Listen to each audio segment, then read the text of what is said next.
한번 고백할까요? 삶이 메시지가 되게 하라.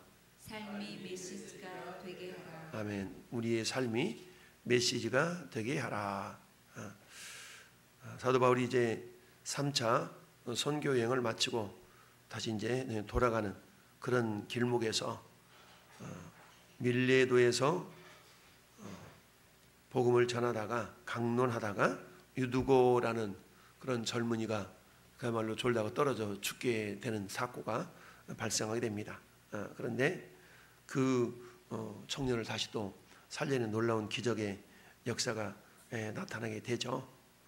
그러고 나서 이제 우리는 앞서 배를 타고 아소에서 바울을 태우려고 그리로 가니 이는 바울이 걸어서 가고자 하여 그렇게 정하여 준 바라.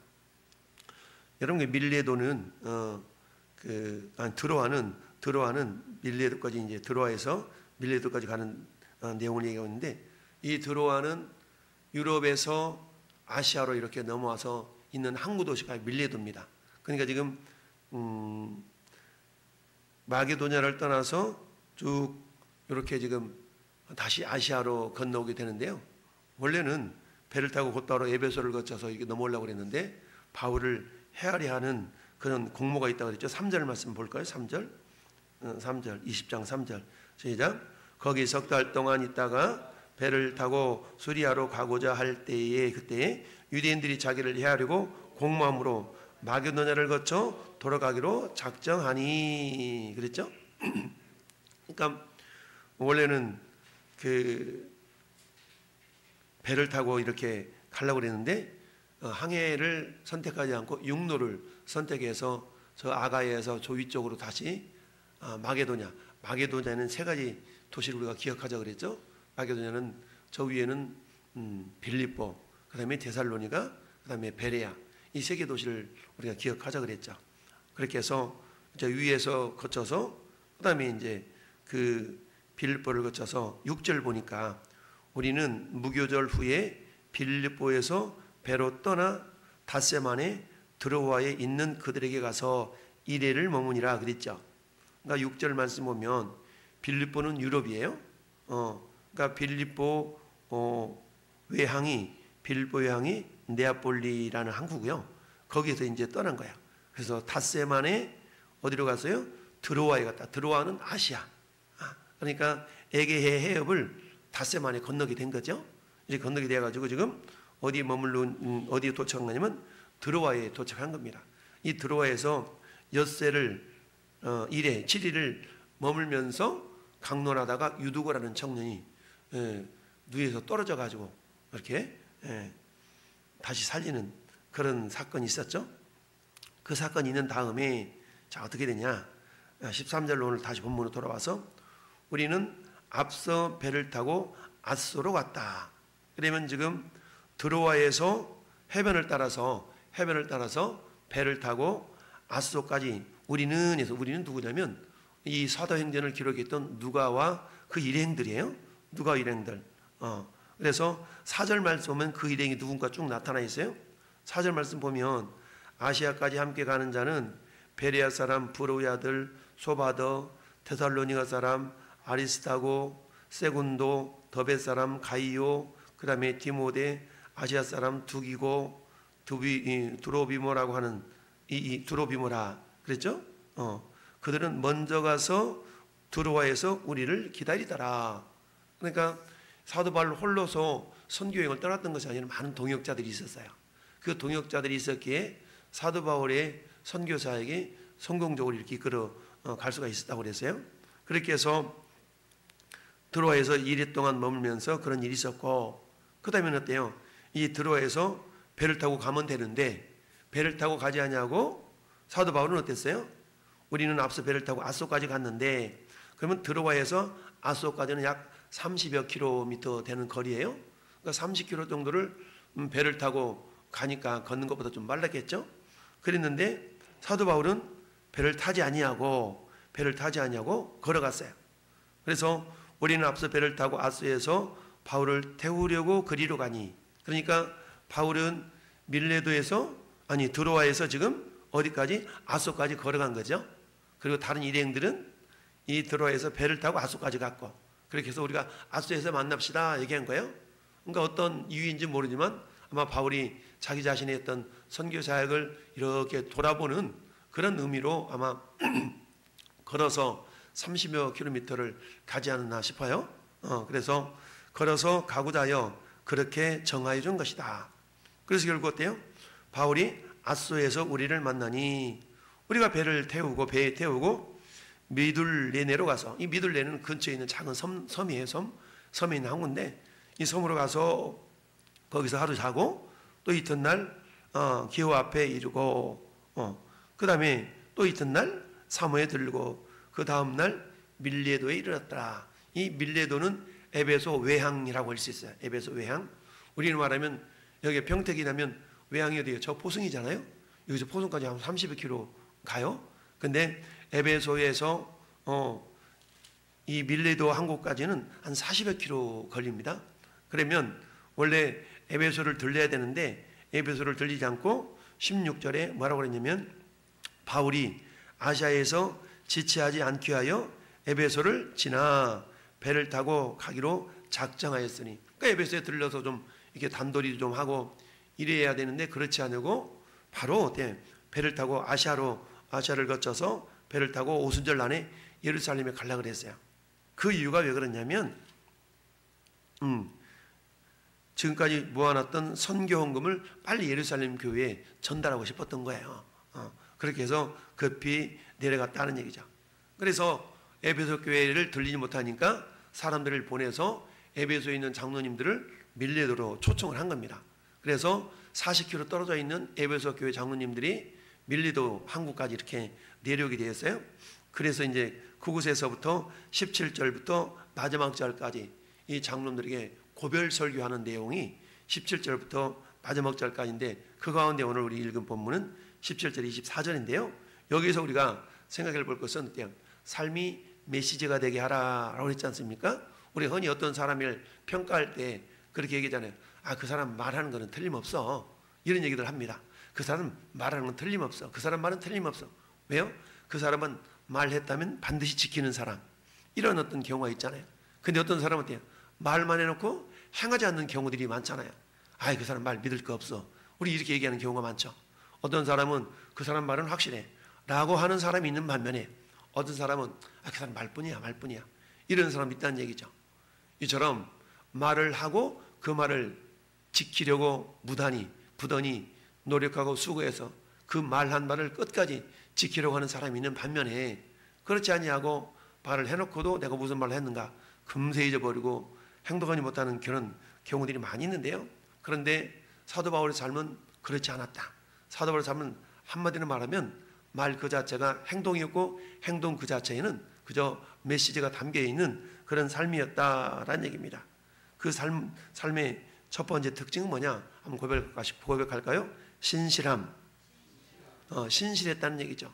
우리가 왜 그러잖아요. 그 사람 믿을만해. 이건 신실함을 의미하는 거 아니겠어요? 왜냐하면 그 말한 말을 그대로 실천하고 행동에 옮긴 그런 모습을 보면서 우리는 뭐라고 해요? 그 사람 신실한 사람이야 라고 얘기하지 않습니까? 그러면서 바울이 빌레도에서 사람을 에베소로 보내서 교회 장로를 청했어. 그랬더니 왔어요. 그 온 장로들 향해서 이제 바울이 이야기를 합니다. 18절에 보니까 오매 그들에게 말하되 아시아에 들어온 첫날부터 지금까지 내가 항상 여러분 가운데서 어떻게 행하였는지를 여러분도 아는 바니라고 말합니다. 우리 보통 그러잖아요. 내가 너 어떻게 말했는가 너 알지? 우리 이렇게들 얘기하지만 내가 네 앞에 어떻게 행동했는가 너 알지? 이렇게 말하는 경우는 많지 않죠. 근데 사도 바울은 그 에베소 장로님을 불러 모아놓고 내가 여러분들한테 어떻게 말했는가를 여러분들도 잘 알고 있는 바입니다. 이러지 아니하고 내가 여러분 앞에서 어떻게 행하였는가를 여러분도 알고 있는 바입니다 라고 얘기하고 있습니다. 그러니까 말을 통해서 메시지가 전달될 수도 있지만 행동을 통해서도 메시지가 전달될 수가 있잖아요. 이런 것처럼 사도 바울의 삶에는 그야말로 메시지가 담겨져 있었는데 그 중에 한 가지는 뭐냐? 신실함이었다는 얘기죠. 그것은 다른 말로 말하면 말한 대로 행동했다라고 볼 수가 있죠. 그러면서 어떻습니까?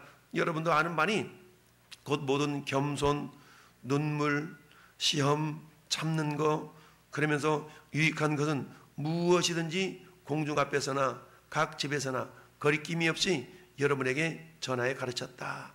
유익한 것, 정말 신앙의 유익을 위해서 하나님의 자녀로서 그리스도인으로서 유익한 것은 때로는 어떤 말을 했다는 얘기예요. 쓴소리도 마다하지 않았다는 얘기입니다.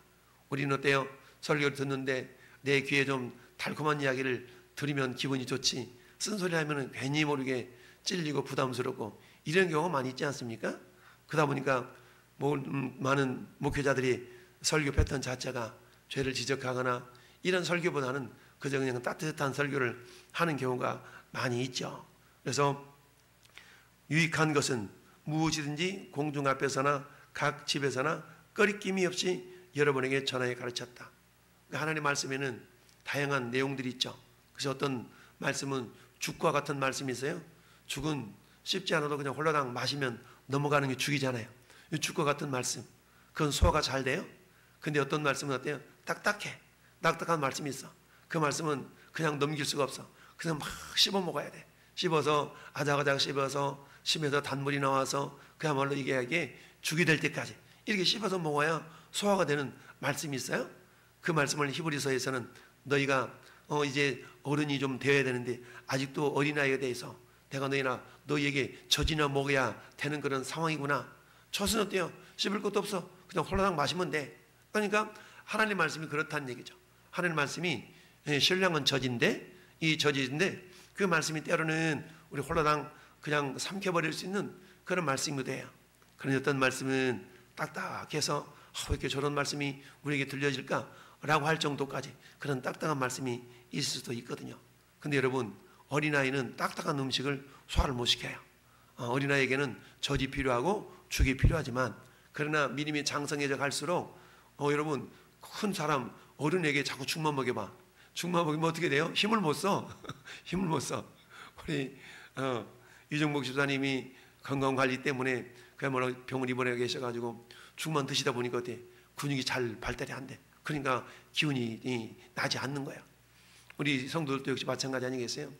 우리가 육적인 양식을 먹고 힘을 얻듯이 우리 영의 양식 말씀을 먹고 힘을 얻어야 되는데, 영의 양식에는 이처럼 젖과 같은 죽과 같은 그들은 부드러운 말씀도 있는 반면에 딱딱한 말씀도 있다는 거야. 그렇다고 해서 우리가 부드러운 말씀만 먹어서는 안 된다는 얘기죠. 때로는 딱딱한 말씀도 잘 씹어서. 근데 사도 바울은 그랬다는 얘기죠. 그 딱딱한 음식이 여러분에게 유익이 된다면 나는 그 유익을 위해서 그런 말씀을 전하는 것도 내가 마다하지 않았어 라고 이렇게 당당하게 이야기를 하고 있습니다. 그러면 21절에도 유대인과 헬라인들에게 하나님께 대한 회개, 우리 주 예수 그리스도께 대한 믿음을 증언한 것이니라. 그렇죠? 믿음이 들어가기 앞서서는 철저하게 회개가 필요하지 않으면, 회개가 필요한데 회개하지 않으면 믿음이 들어갈 수가 없죠. 우리가 예수님을 믿는다라는 건 뭡니까? 우리 어제도 말씀드렸죠? 우리 토요일 날 얘기했구나. 여러분, 우리가 주님을 믿는 믿음의 단계에는 우리 주님이 불러주셔야 우리가 하나님 앞에 나올 수 있는 거예요. 주님이 거듭나게 해야만이 우리가 회개할 수 있는 거예요. 이게 전부 다 성령의 역사입니다. 성령의 역사. 그러니까 성령께서 회개, 하나님께 대한 회개와 우리 주 예수 그리스도에 대한 믿음을 증언해서 아무리 회개 복음을 전해도 성령이 역사하지 않으면 어때요? 회개할 수 없는 겁니다. 저는 여러분들 이 자리에 있다는 얘기는 회개하고 성령에 의해서 회개하고 예수 그리스도를 우리의 구주로 믿었기 때문에 이 자리에 있는 줄 믿습니다. 그렇습니다. 그러면서 이처럼 사도 바울의 삶 자체는 한마디로 말하면 신실했다라는 얘기죠. 내가 여러분에게 어떻게 말하였는가가 아니라 어떻게 행하였는가를 여러분이 다 알고 있는 바입니다. 그 정도까지 사도 바울의 삶 자체는 신실함이었다라고 말할 수가 있습니다. 두 번째, 삶의 메시지가 되게 하라는 그런 의미 가운데 두 번째는 뭐냐? 한마디로 말하면 따라합시다. 분명하고 단순한 목표. 그렇죠? 분명하고 단순한 목표가 있었던 겁니다. 여러분, 올림픽에 나간 선수들, 그들의 목표는 뭐겠어요? 단순하죠. 메달 따는 겁니다. 메달 따는 거. 그 메달을 따기까지는 어때요? 수많은 훈련과 연습과 반복과 땀과 이런 어떤 수고로움이 뒷받침이 되지 않는다면 그건 어때요? 단순한 목표, 메달 한번 따야지 라는 목표를 가질 수가 없겠죠. 여러분, 올림픽에 나가는 선수가 메달 따는 건 목표 말고 그래 나는 참여하는 데 목표를 둘래 이래가지고서는 안 되죠. 목표는 우리가 메달을 따는 것이지만 설령 메달을 따지 못한다 할지라도 목표만큼은 메달을 따야지 라는 목표를 가지고 대부분 모든 선수들이 다 이렇게 참여할 겁니다. 이런 것처럼 사도 바울에게 있어서 삶이 메시저가 되게 했던 그 삶의 목표는 단순히 있는데 그게 뭐냐? 한마디로 말하면 복음을 전하는 겁니다.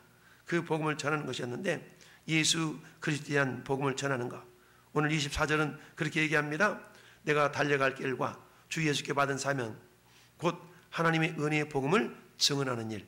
이게 사도 바울의 삶의 목표였던 것입니다. 이걸 전하려면은 나의 생명조차도 조금도 귀한 것으로 여기지 않겠다라는 얘기입니다.